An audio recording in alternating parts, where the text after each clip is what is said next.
The Pawn Stars always say they need to buy low so they can make money, but today, they didn't come close to buying low enough. They didn't just lose money, they got absolutely hosed. These are 3 real items that went to auction, and each one lost thousands. If you haven't already done so, make sure to subscribe. That would really help me out so I can keep making these videos.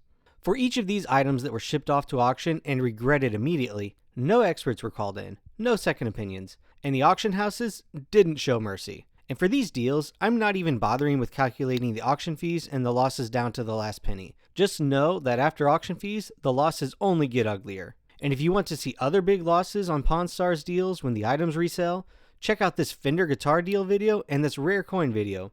Both excellent videos if I do say so myself. Linked below.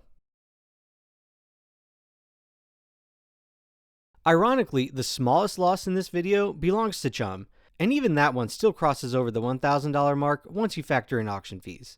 A seller brings in an 1890s Lucky Dice gambling machine, hoping to recoup a bit of the $4,000 plus he admits he recently paid at auction. Chum opens at $1,000. The guy laughs, and after some back and forth, they settle at $2,200. And honestly, in fairness to Chum, that felt like a decent deal. Chum paid nearly half of what the seller did not that long ago at auction.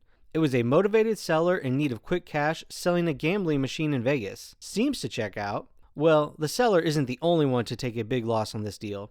The dice machine sells for $1,280, and just like that, Chum takes a solid 4-digit loss. Next up is Rick with a large assist from Corey. A seller brings in ornate French royal buttons, claiming they belong to Marie Antoinette and wants $10,000. Rick pushes back, saying they're royal, but likely after Marie Antoinette's era. Still collectible, but not $10,000 collectible. One thing to keep in mind, yes, this is foreshadowing, is that these are not genuine diamonds. They are glass, so their value is much more reliant on the history and provenance instead of value that could be associated with real diamonds. Rick initially offers $2,000. I can hear now everyone complaining about this low offer, but let's not forget the theme of this video.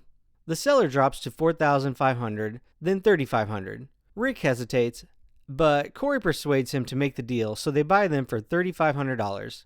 Big mistake, Corey. At auction, the buttons are utterly ignored.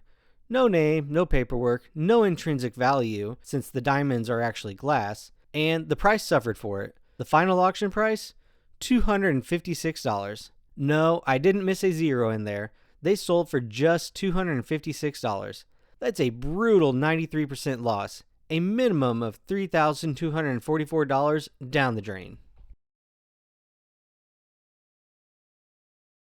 As hard as it is to believe, somehow it gets worse.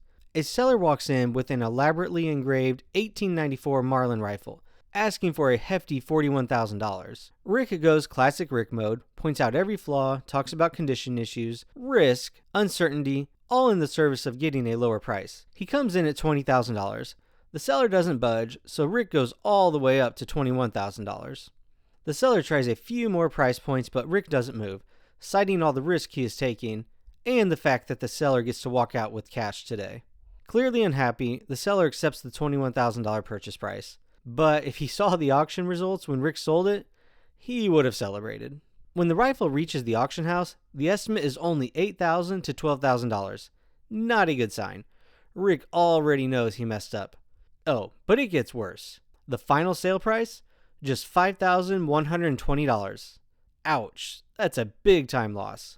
Rick loses $15,880 on this one single deal, and that's not even counting auction fees. A massive misfire. Well, what do you think? Which deal do you think was the worst? Should they have seen any of these losses coming? And were you surprised by how low these auction numbers were? Let me know in the comments, and don't forget to subscribe. That would be greatly appreciated. Thanks for watching.